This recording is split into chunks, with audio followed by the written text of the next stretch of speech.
Y'all mind at me responding to this, Gerardo and Suzanne? All right. So that kind of segues into my presentation, Tim. I'm the faculty coordinator for our first year experience program. So my assumption is a lot of the students that are in Continue Ed are also first year students as well. It goes in between. Yeah, it's very, I mean, to tell you, it is the most diverse group of students I've ever encountered. Okay. You know, and again, we're not a huge continuation high school. We're about 250 kids. We graduate about 150 kids a year. And they can be socioeconomically disadvantaged, and they can also be very well off. It's just a wide range. What I do know about this group of students, one, they have a history of failure. If they haven't failed classes, they wouldn't be at a continuation high school, right? Right. So history of failure, and many times that creates a very fixed mindset with them. They have a hard time believing that they can do school. So we have to overcome that. Two is that, like I said earlier, they're a product of trauma. They just have had crap in their lives. And when you start hearing their stories, some of them are just intensely horrible, and you wonder how they even get out of bed every day. And others, again, not so bad, but then you still start to realize they don't have a support mechanism around them that so many of us were blessed with. Okay. And then I think the third thing they all have in common is they just have zero aspirations of where to go. They just, they're worried about just getting through today and getting to tomorrow. And this idea of having a dream. And so, that's what we focus on with them, trying to find career exploration, trying to find a reason to do this stuff. But I'm just wondering, I'd like to create a mechanism where we had a much cleaner handoff and support for these students. We need to do a better job on our end to have them prepped to get to you.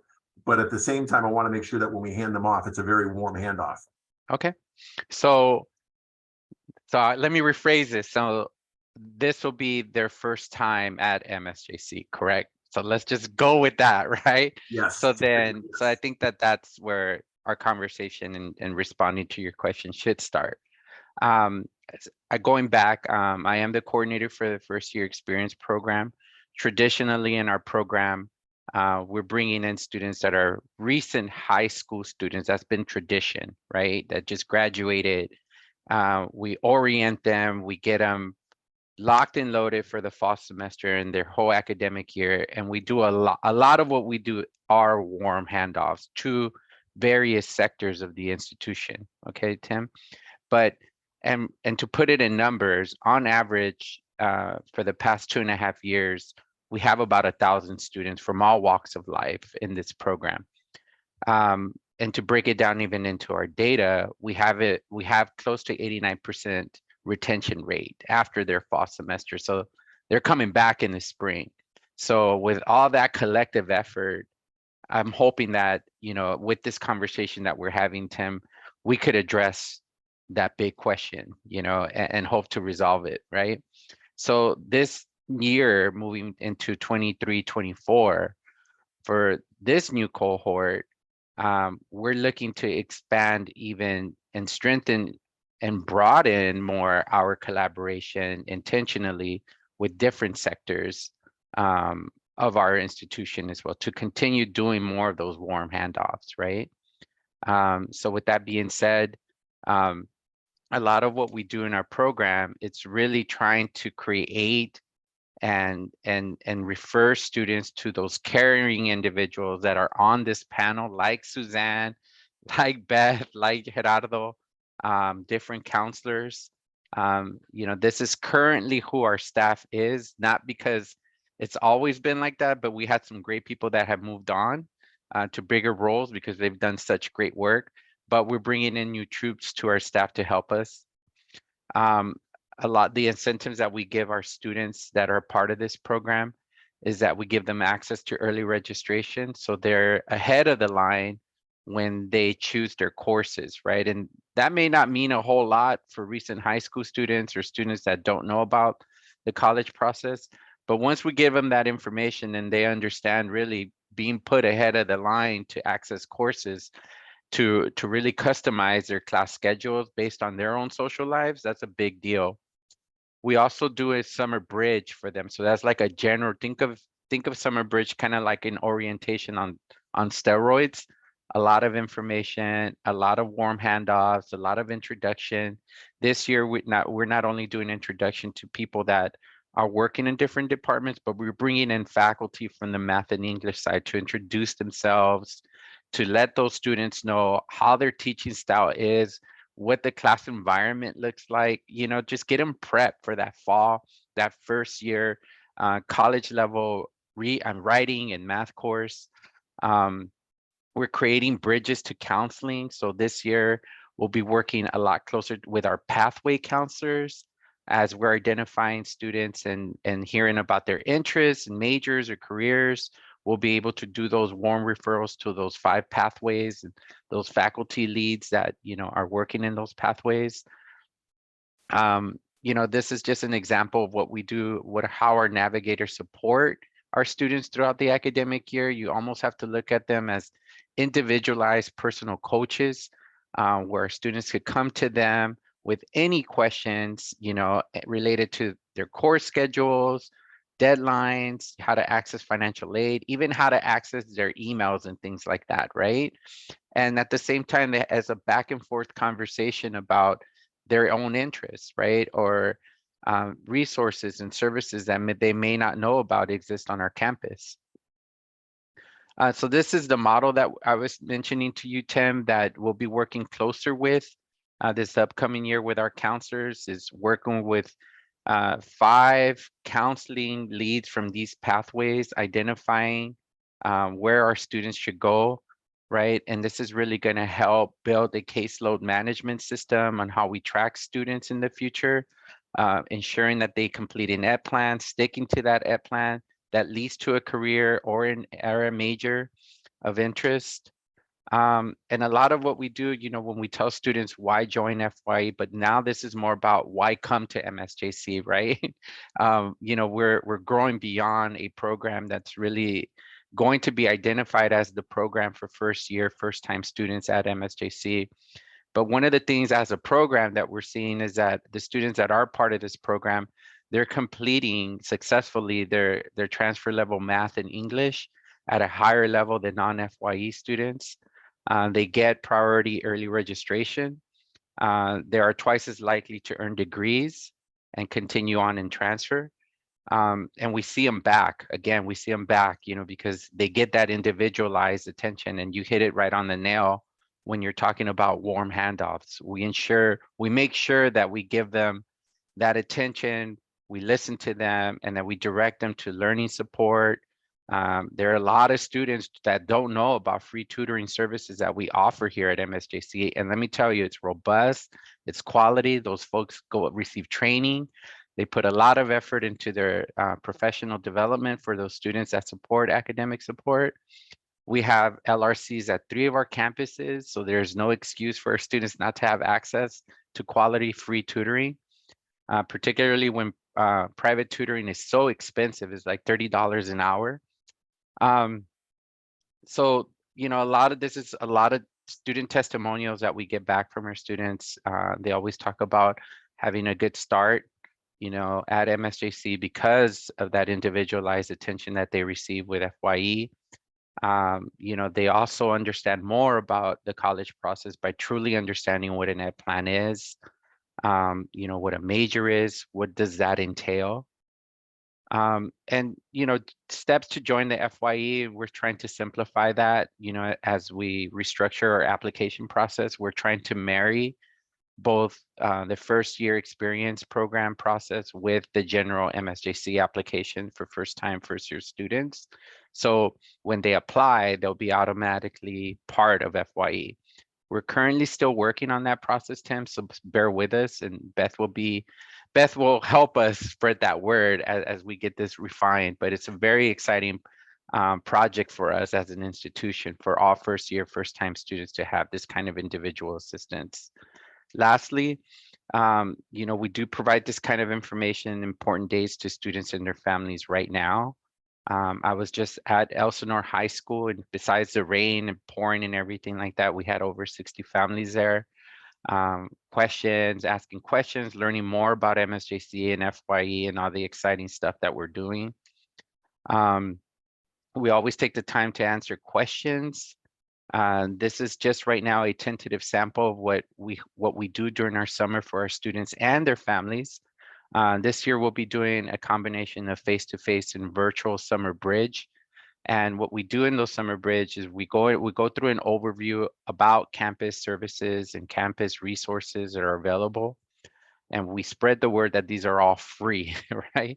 That they don't have to pay for anything else.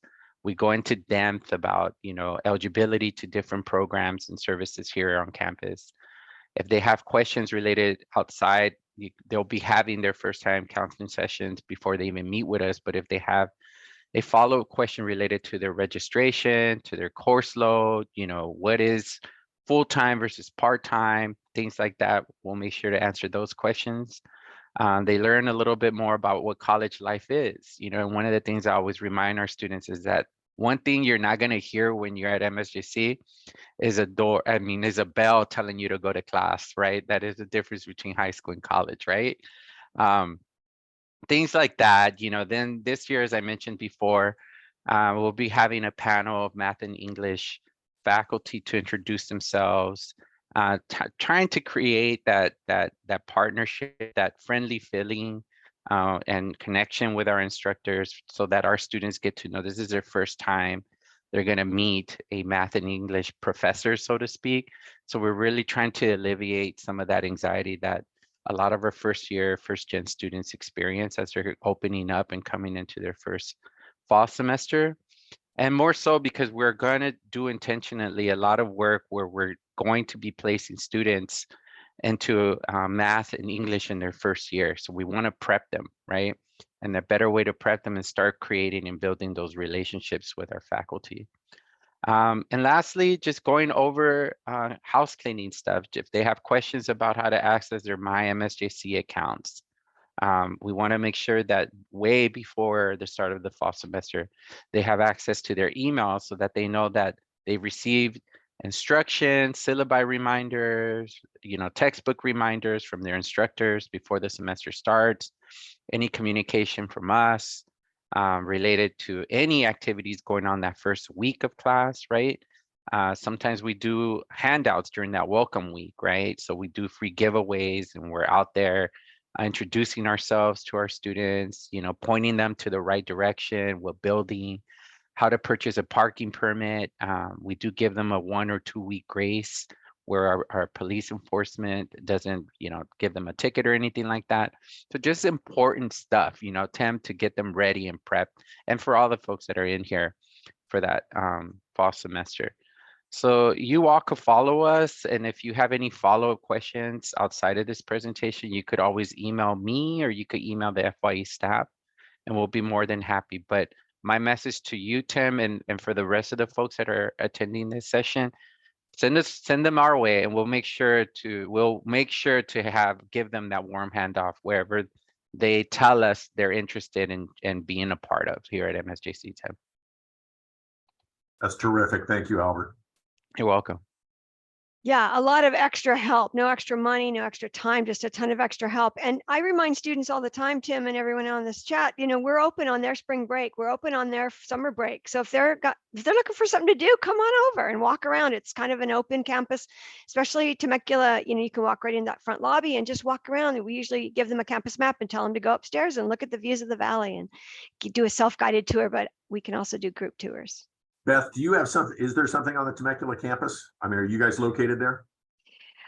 So offices are slowly opening. It's been kind of a slow open with the pandemic, but counseling appointments are there. The enrollment staff is there. Accommodation service center, which I'll talk about after everyone. And but there's definitely help in the front lobby. There are college students there waiting in the welcome center at all campuses. If they walk into a library, say, hey, I need some help, there's people there that can help and that would always point them in the right direction. I hope that they find that welcoming feeling. Yeah. Thank you. Yeah, thank you. I'm particularly at the Menifee campus, but I'm an email away. I'm all over the district. So thank you, Tim. And I do understand that population, and I hope that was helpful. That was great info, Albert. Thank you. Yeah, very. Thank you. We're going to reach out to you, Albert. I'd love to have you do a presentation to our teaching staff. Just A- do what you did, Absolutely. because I think our teachers need to know that, because they're going to help prep the student for that handoff. Absolutely. Be more looking forward to that invite, Tim.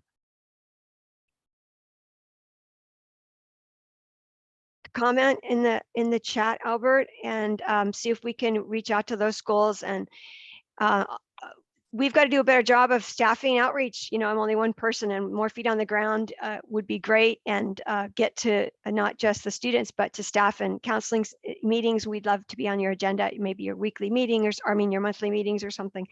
But yeah, if and Albert and everyone is so helpful to get out there to the schools and give that messaging. So if Gerardo is ready to go, we can transition right over to our counselor in EOPS, Dreamers, and Guiding Light. I'll let him tell you all about the support that's there for those students and foster youth. Thank you, Gerardo. Thank you, Beth. Thank you for the invitation.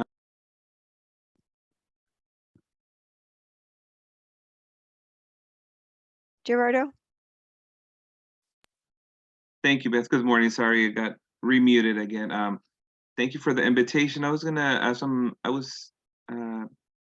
I guess not triggered, but I want to respond to Tim's, his statement about the trauma the students are going through.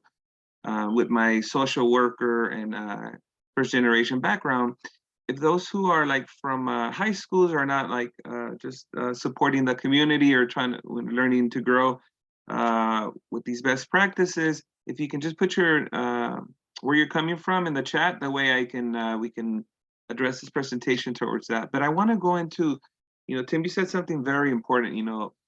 Before we started this presentation, we were chatting with I was speaking to Alberto, and I thought about a song in the Spanish culture that says, "Las letras no se entran cuando tienes hambre." And translated to English is, letters, numbers do not enter your mind, your soul when you're hungry. In this case, these youth their souls, they are going through a lot. So it's not like you mentioned, there's not that they're not smart, they're probably very, very smart, but their dynamics are not in sync. So the good thing is that through these programs that I'll be talking to you about, we do more of like a holistic wraparound case management approach. And of course, with the transition help of Albert, we make sure that these youth get onboarded, that when they do face that first hurdle of, oh, there's a hold on their registration or there's a hold on their financial aid, that someone is there to support them. And I don't know if Albert can correct me on that, but I believe that the first 2 or 3 weeks of a student being enrolled at the college are the crucial ones, where a student may drop and not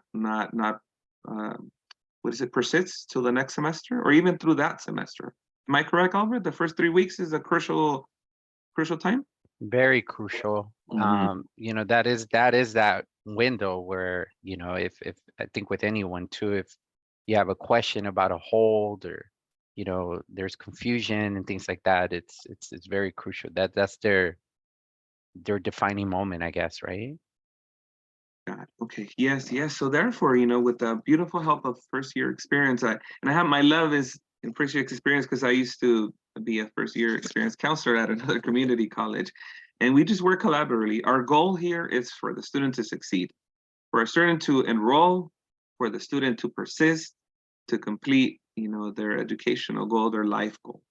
In the previous presentation, I believe it was Samuel who was talking about, we want to cater to the student things that attract them, things that are culturally relevant to them, such as being in a club, such as guiding them to make, you mentioned something, Tim, and you said, drag them around. No, they're going to catapult themselves to the next level. We're just going to be that bridge for them to make those informed decisions. We're going to provide for them everything within our power, health, mental health support, financial support, there's financial aid. We can also make referrals out to the community.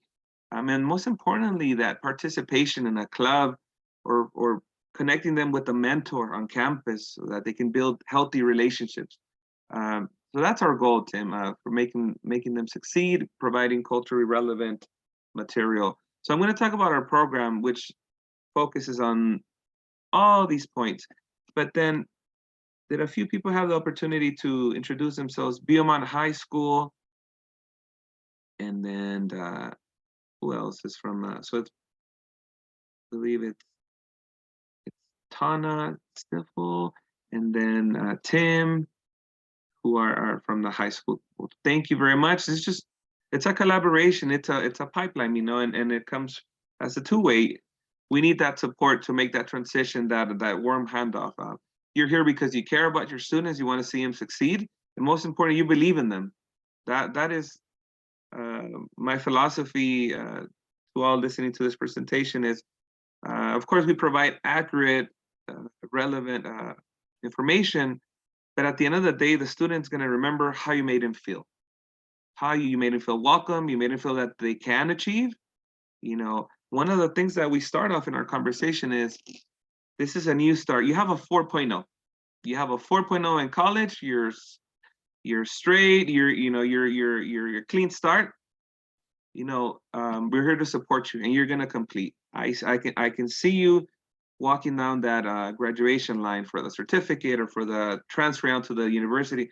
We believe in you, and you know, right there, you already start the healing process. You start the healing process. And I tap again back into the participation, because I'm one of the advisors for the Undocumented Dreamers Club with students.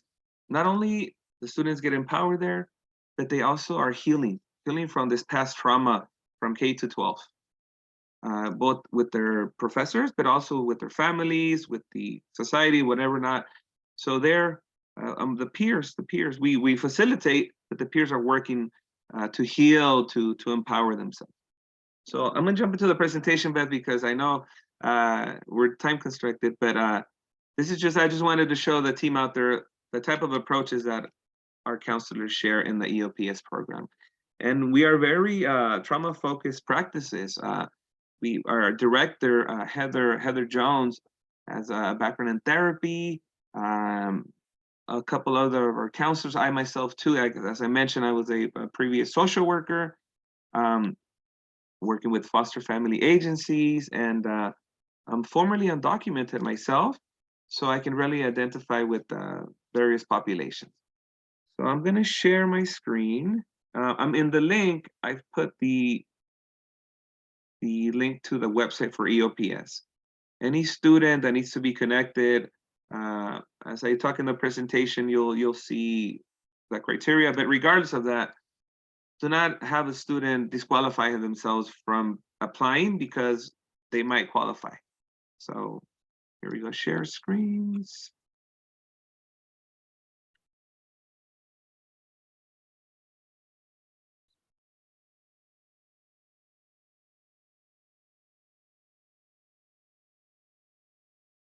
Gerardo, Yes, did it work to share your screen? I'm trying here. Okay. Let me share.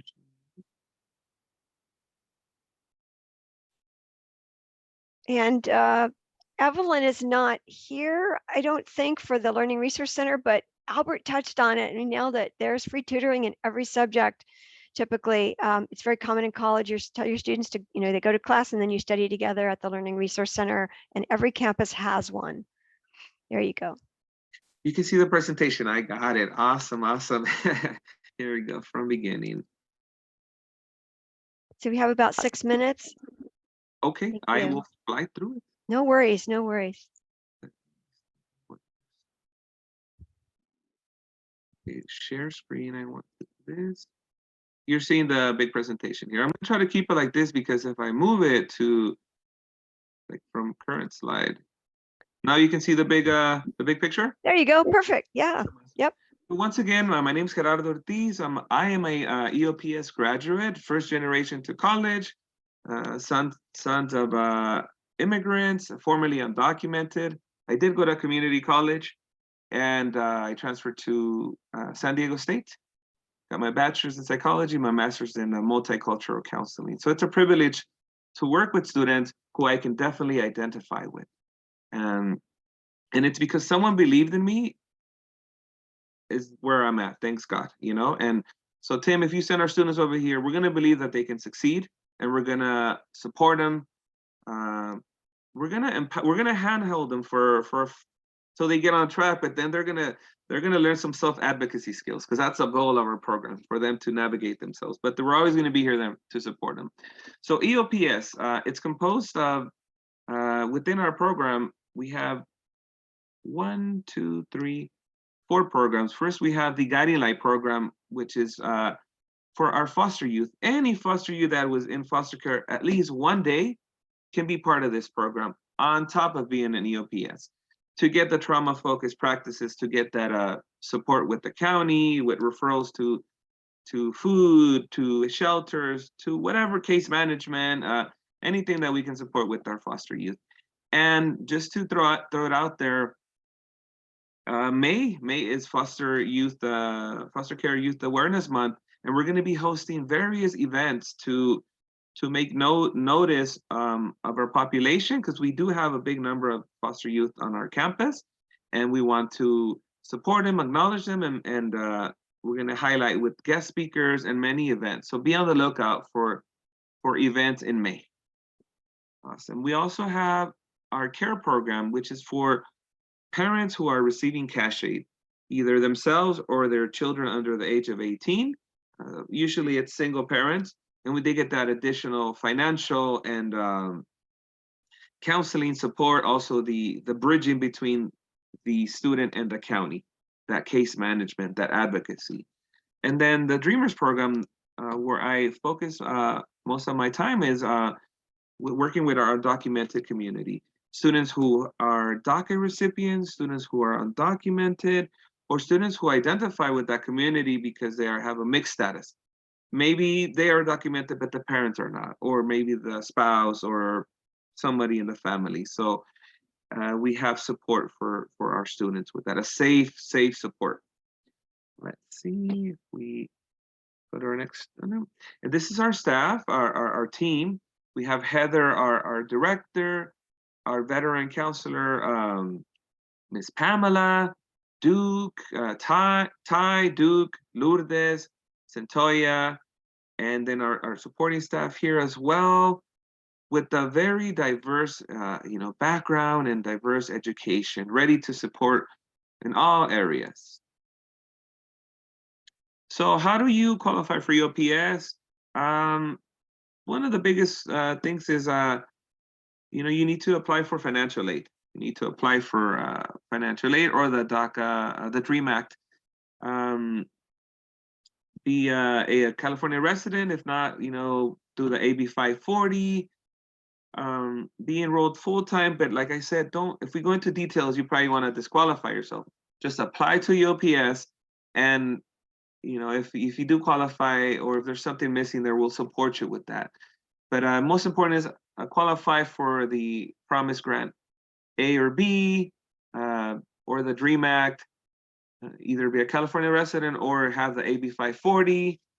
And then being first generation to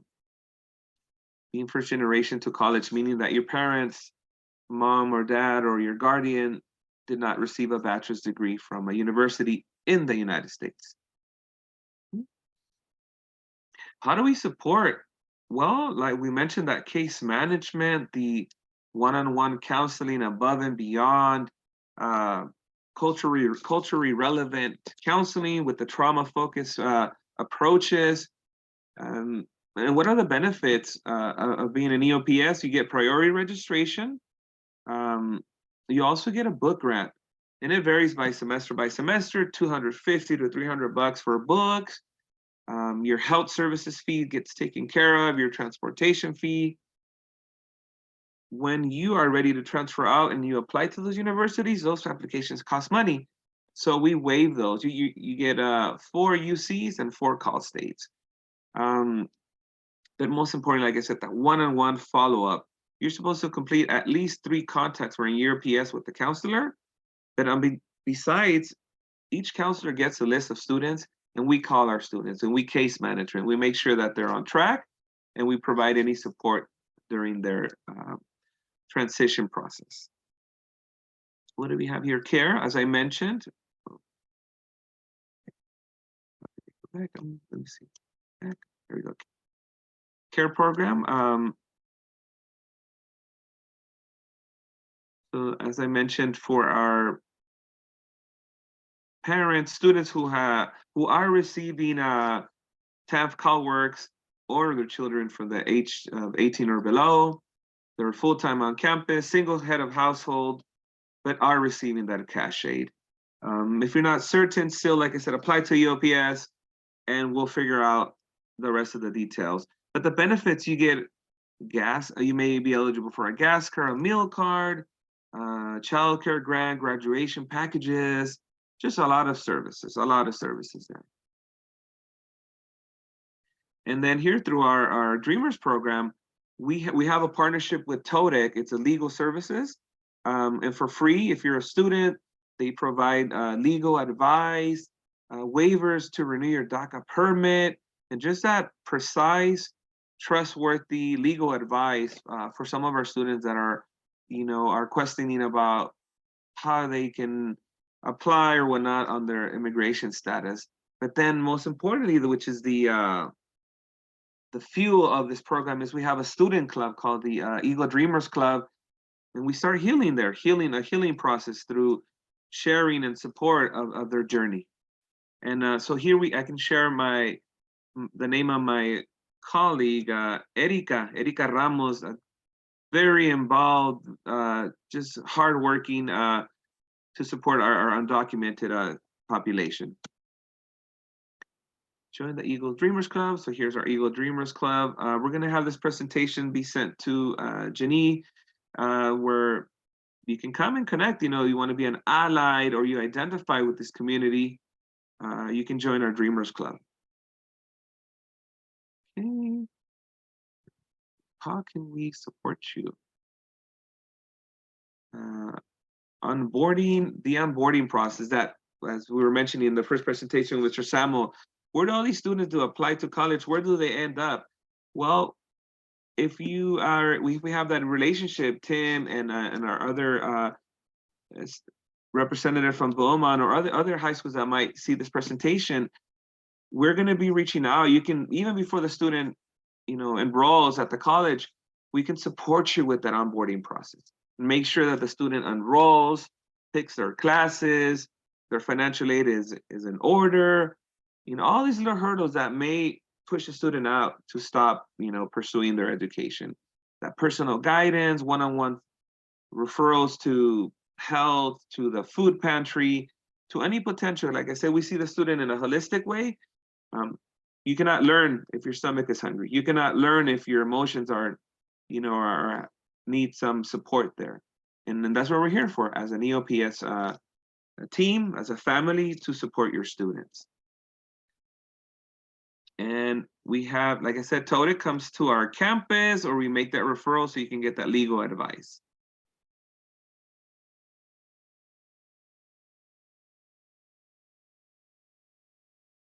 At the end of our presentation.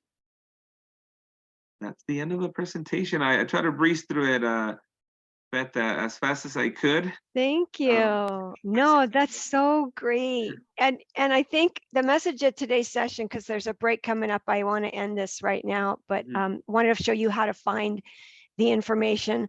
But the message is MSJC really has everything your student needs. It's just about making sure if Tim, if you can do as much as you can on all the teachers to have the students ask questions, advocate for themselves. And it is a huge transition, especially from high school to college. Beyond this support from FYE and Dreamers and EOPS and foster youth, there's a pathway for everybody, truly veterans. We have an award-winning Veterans Resource Center. There's free tutoring in the Learning Resource Center and supplemental instruction. There's the Accommodation Service Center. So if any student in high school has accommodations, those come with them to MSJC, but we don't know who they are unless they tell us. But just as educators know, we have these departments and every opportunity for your students to take flight. New Eagles, yay, take flight, right? Please visit us at the Student Support Hub. You can connect with every department there. I put the link in the chat. There's a pathway for our every walk of life, truly, Puente, Umoja, and you have opportunities to build leadership skills and go to conferences and all kinds of great stuff. So any questions real quick? I'll zip it up because I want you to have your break and make it to the next session on time. I was going to do some more about outreach. Instead, I put my link in the chat. If you have questions, you can connect with me there, or I'll put my email in the chat as well. Any questions? Gerardo's email's in the chat, my email's in the chat, and I hope you did learn something new and this was helpful. And thanks for coming today. We'll end the recording and head to your next session.